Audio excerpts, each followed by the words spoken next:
Hi there, welcome to No Nonsense Whiskey. My name's VinPF, and on today's episode we've got a massive one. Usually on the show I'll do one bottle, one review. Occasionally I've done a side-by-side when it calls for it. Today I've got 4 bottles to review. So this is going to be a bit of a longer one, but if there are bottles that you're interested in, you'll probably note that there'll be chapters below, so you can skip ahead, behind, whatever, and check out each one as you will. And of course there'll be descriptions in the below, so you can have a little look and have a look at the links and all that sort of stuff if you are interested in picking any of these up. Now I will say at the top of the show, they sent me 3 of these bottles. It's a range of 5. They sent me 3 of them, and they sent a friend of mine another one, so I borrowed it off him. So I didn't want to be cheeky and ask for the 5th, but to be fair, the 5th one is a Mortlach, and I don't really get on with Mortlach anyway, so no loss here. But if you are looking to find out more information about that one, I'll drop the links in the description below, so you can have a look at the Mortlach and see if that's something you might like as well. Okay, what we've got today then, you'll notice there's no bottle here. I'll bring them up one by one, I think is probably the best way of doing things. We've got here the new Le Core range from Boutique, not to be confused with the Core range. Essentially what happened was last year they released 5 new bottles from the Boutique label as a Core range. Traditionally they are a small, half-litre bottle, single cask offering brand, offshoot of Master of Malt and Atom brands and all that sort of stuff. They've released this Core range as full-size bottles. I did a whole video, a sample size of those bottles a little while ago. So again, if you're interested in those, check them out. But these new bottles link in with those. They worked with the same distilleries. So now that they're single cask, they can kind of name them a little bit, but we'll get into that a little bit later on. What they've done now is, as I said, they've done special versions, basically, of the Core range. Subtle differences here and there, a little bit more interest maybe, but crucially single cask offerings of each of them, and done a kind of a special limited release. So yeah, these are all very limited. I'll go through how many bottles are available of each of these, so if you are interested in them, it's definitely worth going to check them out sooner rather than later. Not sure if you'll get to try these at shows or whatnot, because I don't think it's that kind of thing. But the standard Core range, definitely you should be able to. Okay then, I guess it's time to get straight into it then, because there's no point wasting too much time talking about the intros. As I said, if you are interested in more information, you can go and check out the links. I've done these in a very specific kind of order, because that's the way a tasting flight would go, I think. But yeah, let's get straight into it. First one then, we've got here, this is a Balblair 11 years. Single malt whiskey, of course. All of these are non-chill filtered and natural coloured. They're all presented at 45.8% single cask. This one's actually like I said, like a Balblair 11-year-old. It's first fill bourbon. So yeah, you get this information here, limited edition, first fill bourbon, and cask type barrel. This one's bottle number 13 of 350. So not on top of that, you're also getting a numbered bottle. 350 bottles of this. This one's selling for £65. So we're not talking cheap whiskey. But interesting thing about that is, I haven't had a Balblair on this channel for, I don't even know, many a moon. They've changed. They changed from the old vintages to the age statements and whatever. But the prices went through the roof. So I haven't really kind of bothered picking any of them up. I haven't seen them anywhere. We used to see them all over the place. But yeah, as I said, natural coloured, non-chill filtered. So this one's quite light. It's probably a touch more than straw, but we're not too bothered about that here. Just a good thing to have on the label. Let's get onto the nose and see what we got. This is a funny one, because the official tasting notes say bananas, all the bananas, bananas, but for me, this is all the apples. Sometimes when I get apples, I'll start thinking things like green apple or red apple, but this is like both. It's really hard to describe. It's like, it's green apples, it's red apples, it's cooked apples, it's steeped apples, it's apple pie, it's apple crumble. Apple crumble is a great tasting note, because it also brings kind of a sense of like custard and sugar and biscuit and all that kind of stuff. So it kind of brings it all together in one tasting note, and it's huge. This is probably one of the most appley noses I've ever had the pleasure of sticking my nose in. Massive fan of that. Let's get onto the palate.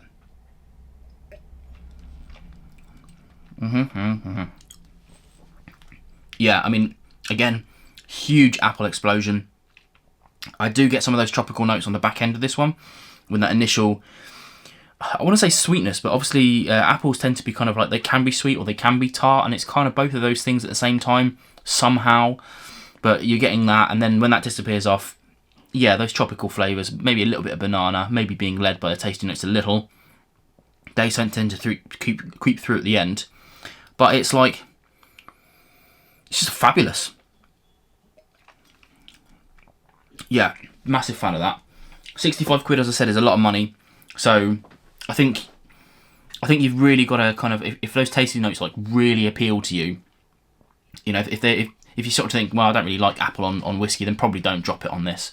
But for me, really like that. It's one of the best Balblairs I've had the pleasure of trying in recent years, which in fairness, again, isn't many. I don't really see them about much anymore. But yeah, interesting. As with all these things, I'll have a little swish in between because that's the best thing to do. However, have no fear, because I did do my tasting notes in advance, so you don't have to worry about my palate on videos like this. Next one then, we've got a 35-year-old single grain. Damn, son. Now, the original version, the core range version, was a blend, and I don't really know much detail on that. So I don't know which distilleries, if it was a blend of distilleries or if it's a blend of styles or anything like that. Don't really know much about that. But it was a 30-year-old. And if I remember rightly, what I should have done is watch my video, but what I remember from that is that I was expecting big things because I'm a huge fan of single grain whiskey up here. So I was expecting big things from that, and maybe went in with a bit of kind of pre-mind blown mentality. And I thought it wasn't one of the highlights of the tasting, put it that way. It was still good whiskey, but wasn't one of the highlights. So again, I mean, I might be going into this with a bit of a higher expectation again, but maybe slightly understated this time, because we're not sure about this one. Because it's a single barrel, this one's a refill, as all good grains are, to be fair, a refill cask. That many years, you don't want it to be too oaky, do you? But this one here is now a North British because it's single cask. Again, 45.8%. This one's bottle number 220 of 329. Selling for 90 quid, so again, a real pretty penny. But if you have a look at the age and have a look at the distillery, it's not far off. Genuinely, it's not far off. And it's getting really difficult to get 30-plus year grain whiskey now, because people are cottoning on. You know, I don't want to go on about Whiskey Tube being a kind of precursor, but I kind of feel like some of us, me included, we've talked about single grain so much that it's becoming popular again, which I'm really grateful for, but it's making it quite difficult to get hold of well-aged grains. I mean, I remember picking up 25-year-old Strathclyde for like 45 quid or something like that, way back when I started the channel. So yeah, I think this is probably well priced. What I try to do is remove my I was here 8 years ago brain and forget the prices of those days, because they don't exist anymore. What we've got is today's prices, and whether you're willing to pay them or not, and if you're not, that's fine. If you are, that's fine. Whatever. Okay, so here then we've got this this single grain. I think probably, again, let's just get straight into it. Obviously, natural colour again. It's a little bit deeper than the previous. Not that none of these are to compare against each other. I'll pick a favourite at the end if I can. But yeah, it's a bit deeper, but that's what I would expect. 3.5 decades in a refill cask. Interesting. Interestingly enough, I mean, that makes it distilled in 1988. I was probably 3 and a bit, or I could have been less than 3 to be fair, but around 3. So that's incredible that I'm now being able to drink this. So yeah, I'll say cheers. Let's get onto the nose.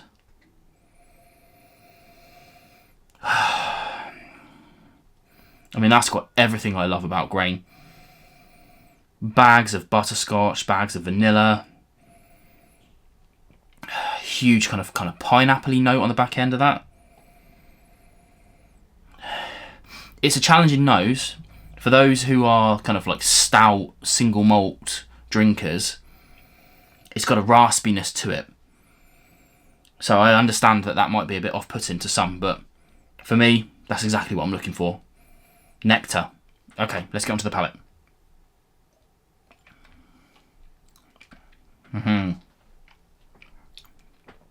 Yes. It's, I mean, basically, it's the nose translated to the palate. You know, it's that butterscotch, that vanilla, that pineapple. Here's a weird thing though.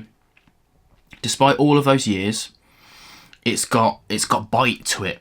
This isn't quote unquote a smooth whiskey. You know, I don't really like to use that as a note, but this isn't a kind of an easy drinking whiskey, and nor should it be, unashamedly so. This is one of those ones where it kind of commands your attention.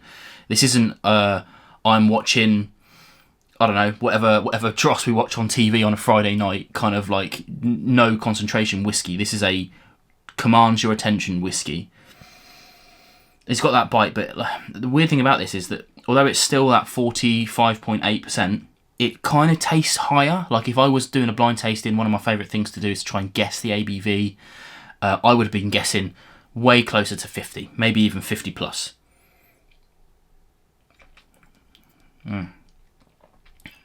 Finish is big and bold, spicy. Love it. Yeah. Again, 90 quid, it's a lot of money. There's no jokes about that.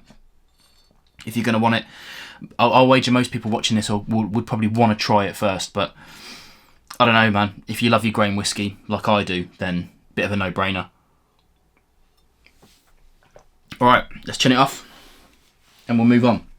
Now,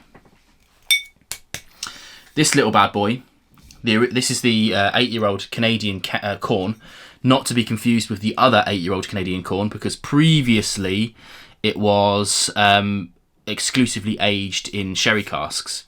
Now it's a kind of a marriage of, I'm not sure what it was aged to start with, is the truth. So it might well have been that sherry cask, or it might well have been something else, we don't know.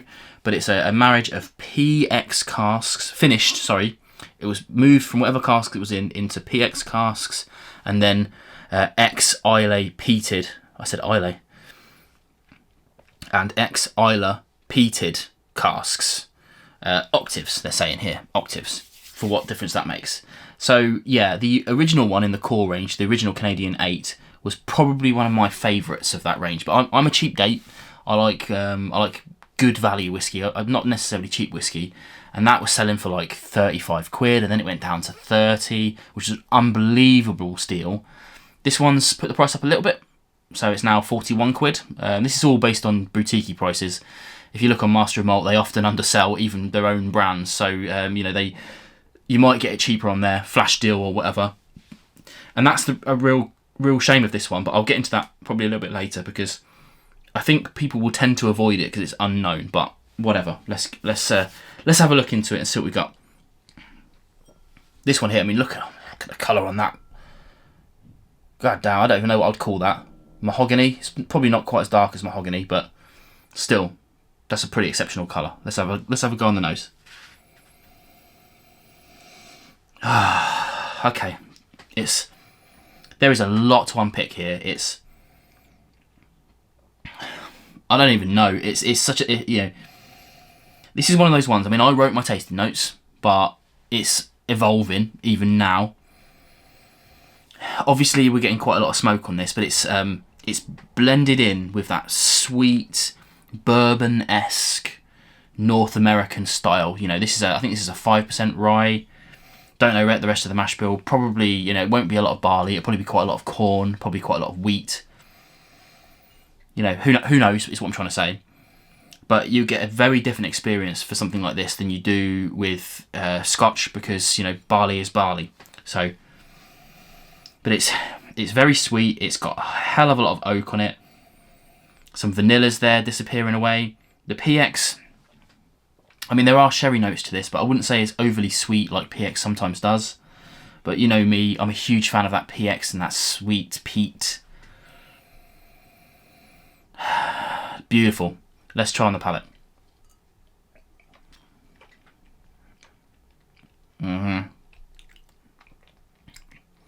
Oh man. It's like, the best way of describing this, I'm not going to go into deep tasting notes on this one, because the best way of describing it is like smoked meats and maple syrup. So I guess you could say probably like candied bacon. You know, candied in maple syrup, cooked on the smoker. Stunning. And it's 40 quid. And this is what I was going to talk about. So it's like there's a lot of weird words on here.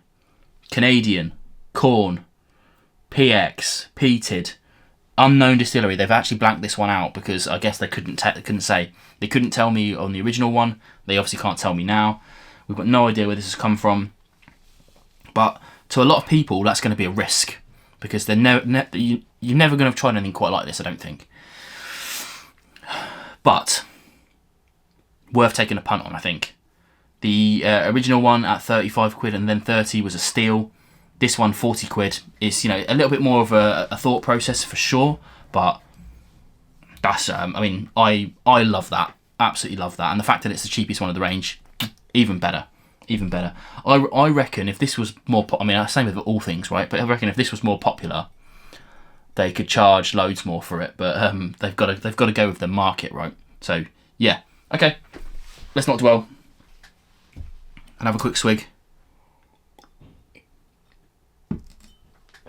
because now we have a Caol Ila. This is a Caol Ila 12-year-old, and it's ex-rum barrels for one, or for better or worse. Bottle number 91 of 419 Caol Ila distillery.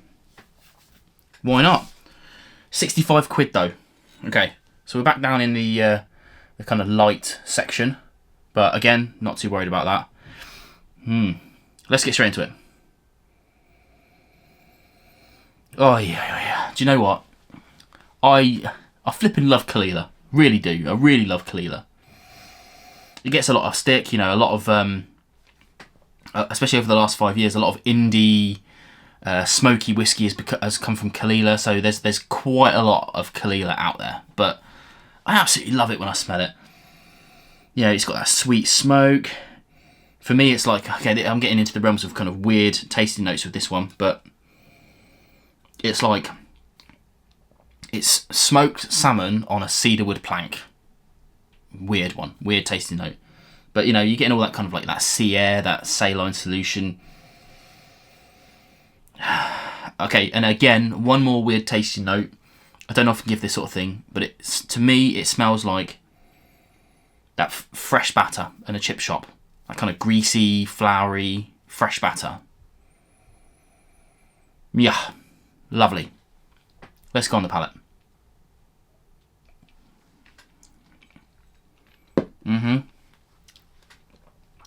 Okay. Bags of vanilla.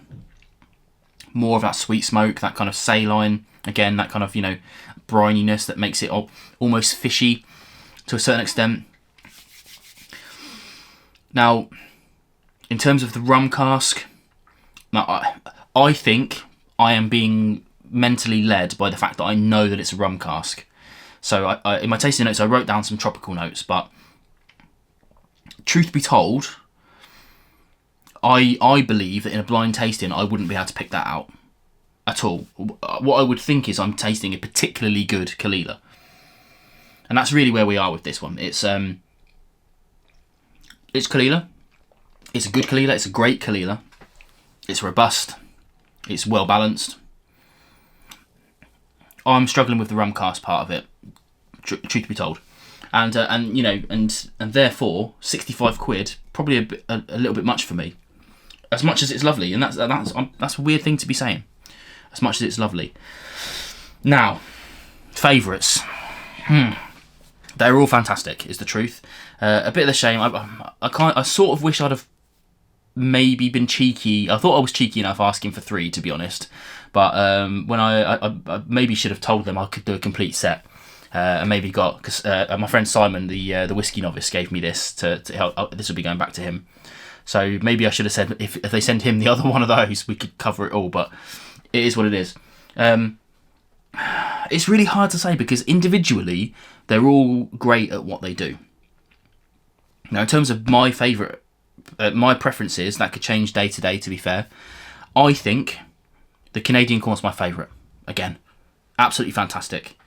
Then I would probably say the single grain next.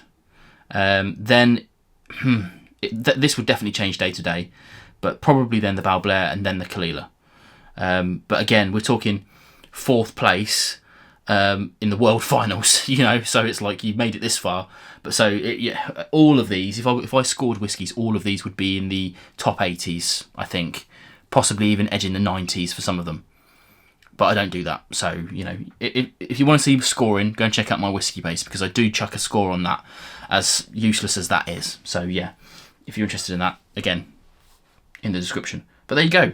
There's the 4. Let me know what you think about these ones, because it's a very interesting subject. These boutique doing large size bottles and now special editions of those. Let me know if you picked any of them up.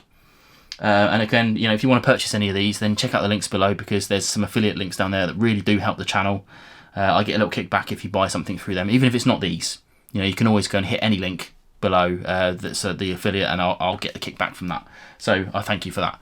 But yeah, let me know what you think about these. Let me know what you think about this format. If you've made it this far and you want to see more of these kind of big head-to-heads, let me know, because this is not something I normally do. But if you like it, I'll do a bit more. But there you go. I'm going to enjoy these off screen now. Get this back to my friend Simon with minimal damage. You can see where it is now, just above the label. Hopefully I'll leave it alone. But yeah, I'll catch you again on more videos coming soon. Cheers.